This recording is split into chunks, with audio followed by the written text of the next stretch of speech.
This step allows job seekers to add employment records to their profiles. Add an employment record by filling out the record form. First, it's important to note that you can add as many employment records as you need. This form works exactly as the Veterans Records and the Academic Records form worked. You can add as many as you want here, and they're listed over there on the left. So where did you work, first of all? Who is the employer? Let's say I worked at Smith Welding Company. What was your job title? I was welder extraordinaire. Are you currently working there? Yes or no? Let's say yes, this is my current job, and I began working there. The calendar comes up and you can choose a date. Let's say I've worked there since last Friday. How many hours a week do you work? 40 hours a week. May we contact this employer? The candidate can say yes or no, and this allows staff to verify employment for some special programs. We can say no for now. How much money do you earn? Maybe $15.67 per hour, but I could also express this in terms of yearly salary. So we could do $40,000 a year, for instance. Do you have a special license for this job? If the occupation requires a license, yes can be entered here as well. For welder, let's say no. Employer address. Line 1 is optional, line 2 is optional, but they must at least give the city and state of the employment. So let's say that we were working in Hattiesburg, Mississippi, and the zip code itself is also optional, but the county is not. You must enter the county. So Hattiesburg is in Forest County, and this is in the United States. Jobs you performed.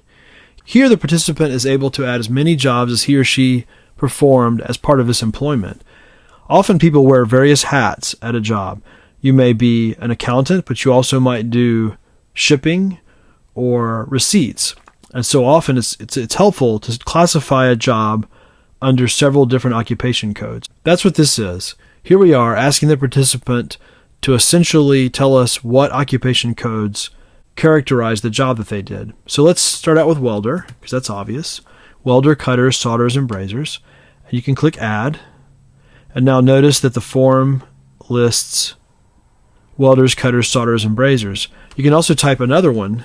How about accounting? Maybe you did a little accounting while you're a welder as well. And you can click Add.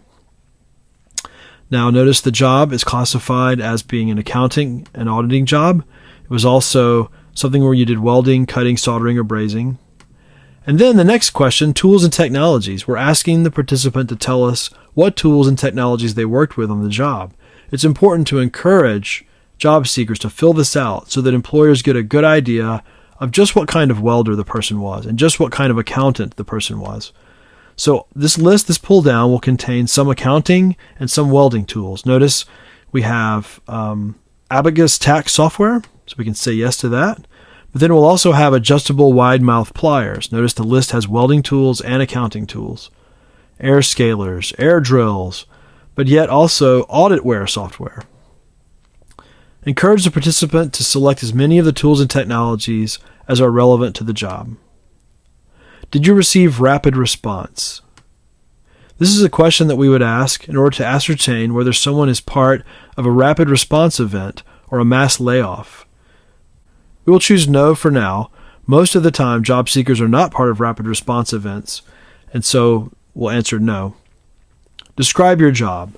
This field gives the job seeker the opportunity to use a lot of important keywords while describing the kind of job they did. This will allow employers to find the job seeker when doing participant searches. So let's describe the job. I performed aluminum welding, and I helped to do some basic accounting work. Notice this description has the word aluminum in it, it has welding in it, it also has accounting in it. So any of these keywords would help to find this participant if an employer were doing a search. Clicking Add Employment Record will save the record to the system. Notice on the left that now the participant has one employment record. This can be removed by clicking the Remove link. It can be edited by clicking the Edit link. And The participant has the opportunity to add even another employment record here on the right. It is important to emphasize to the participant that he or she should list every employment opportunity that he or she has had in order to give an employer a complete picture of the candidate's capabilities. Once that's finished, click Finish. This is the last page of the sign-up process. Notice after completing the sign-up process that the participant is dropped onto his or her dashboard.